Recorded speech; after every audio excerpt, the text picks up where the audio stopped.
This is the continuing story of Peyton Place.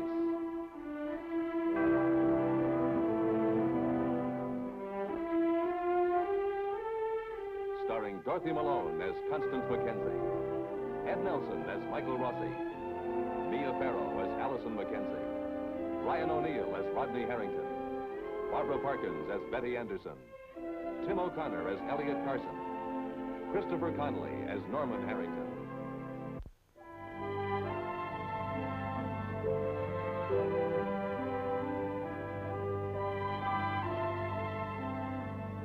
As Betty Anderson walks through the Peyton Place Square this cold winter morning, she wonders if seeing Rodney Harrington today is the right thing for her to do. Right or wrong, Betty is propelled toward this action, propelled toward Rodney. Who is it?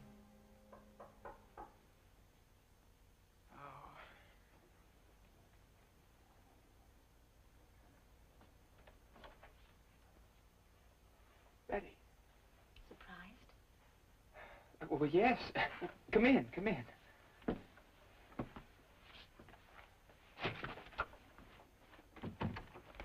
I'll get your coat. Well, I can only stay a minute.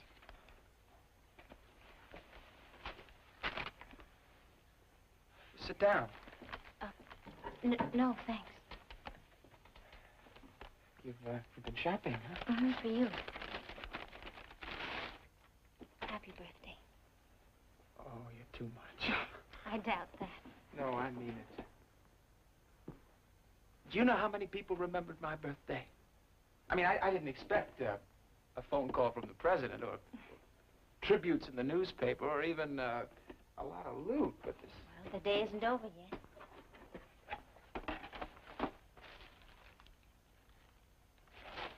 A sailing cap. It's non-sinkable.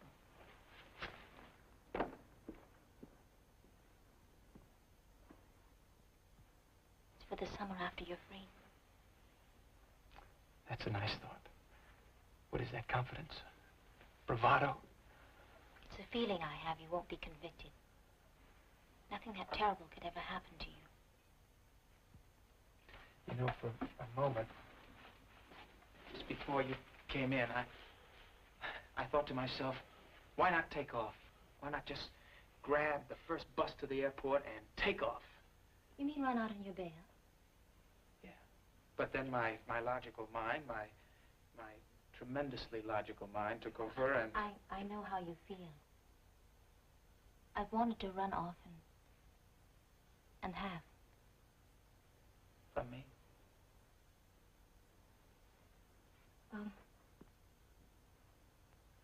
This is a real nice place you have here. It's great. How do you pass the time? Well, I read a lot.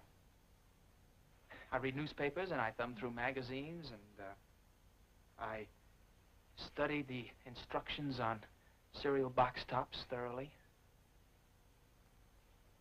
You know, fill the bowl half full with cereal, add milk, sugar, strawberries. I'm an avid reader.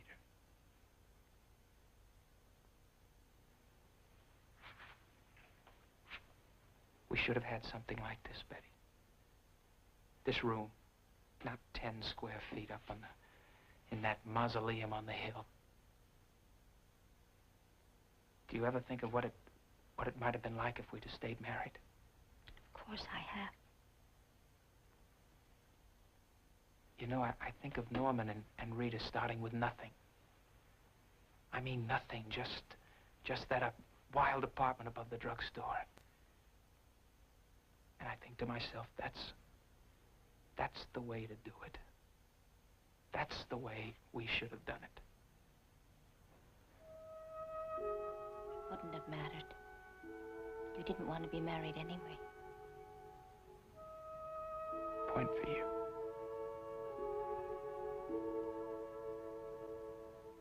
Did you? Want to be married? I thought I did. I knew I wanted you. Maybe Don't call it a teenage fling. Don't label it. Rod, please. We've changed. We've matured. Too bad we didn't mature together. Look, it's silly talking like this. I just came here to wish you a happy birthday. Hey, would I be impolite if I said I don't belong you?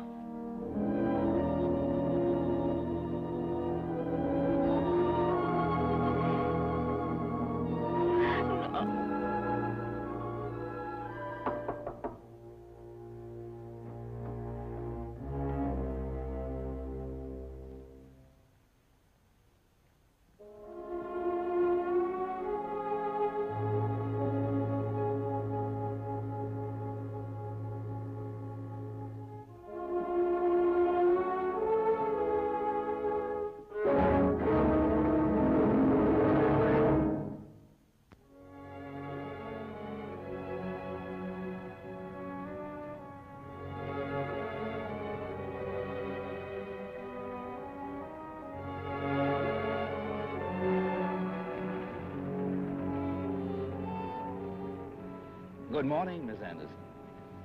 Good morning, Mr. Peyton. Get in. You can ride to it.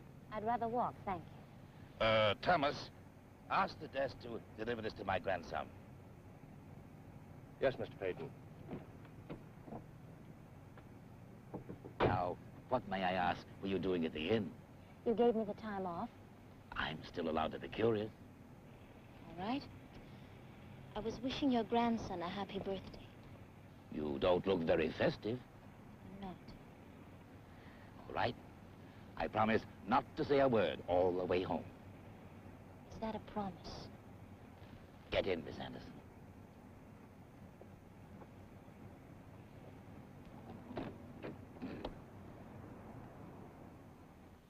That's all you need right now to get involved with Betty Anderson again. You've got enough problems as it is. Dad, it may bother you to learn that I'm not interested in your evaluation of ancient history. Don't be a fool, Rod. Don't go looking for more problems.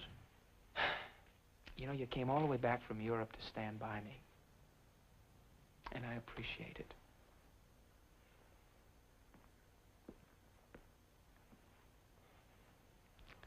Then why don't you do that? Just that. Stand by me.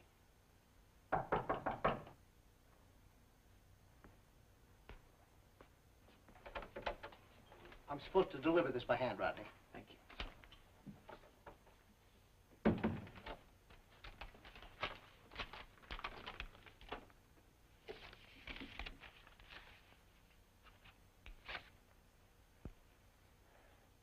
Rodney, don't put this in your savings account. Don't buy anything practical with it. Keep it to enjoy when this foolish trial is over. Happy birthday, your grandfather. Today is my birthday.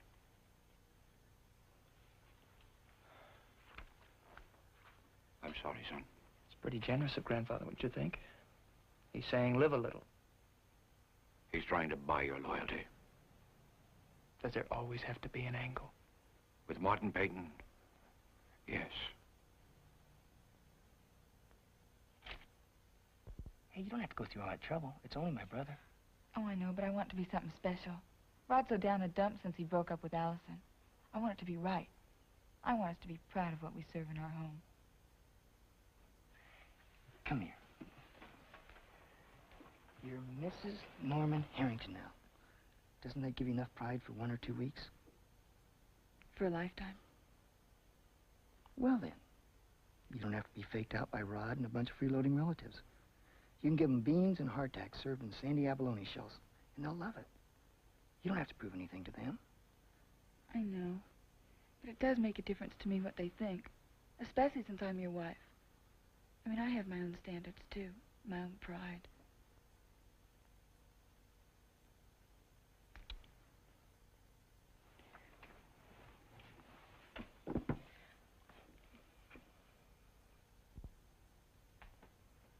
I was wondering if, under the circumstances, you still wanted to testify on Monday. I hadn't thought about it. I mean, I hadn't thought about putting it off. If you'd prefer to for a couple of days, I'm sure I could get a postponement. Look, Mr. Fowler, I know that you're actually not my attorney and that you can't give me advice, but would you prefer that I put it off? I know of no reason to make such a recommendation. Then it's settled. Next question. I'm not sure I have a next question, Miss Chernak. I guess you got the police report about my father's death. Yes, I did. Then you're familiar with Martin Peyton's version of how it happened? That your father threatened his life, yes. As a matter of fact, Mr. Peyton came by the courthouse earlier to reaffirm personally his version. Well, isn't that the reason for this visit, to find out who's lying? The Peytons or the Chernaks? Sergeant Goddard heard your father's dying statement, that he came to Peyton's house only to ask for his job back. Now, Miss Chernak, a dying man's statement, no matter what the man's name is always taken to be the truth, unless and until there's decisive proof to the contrary. Mr. Peyton's version is relevant, yes, but not conclusive. Are you sure you wouldn't like some coffee? It's homemade. Some other time. Thank you for showing concern about me. Oh, it's quite all right. Oh, I was wondering. I may want to ask your mother a few questions. You don't mean in court? Yes. Oh, well. I realize that she's upset, but... When would you need her? On Monday, the day you testify. She'd be pretty emotional. I don't think she'd be of any help. Well, I'd only want to ask her a few questions, but if you think it'd be too much of a strain. You'd be quite a picture. 2 Chernak women dressed in black. I might not even have to put her on the stand. Window dressing. You are very clever, Mr. Fowler. I'm sure my mother will want to cooperate if she's able to. Well, whatever you think best. I'll see you on Monday. We'll be there. Thank you, Miss Chernak.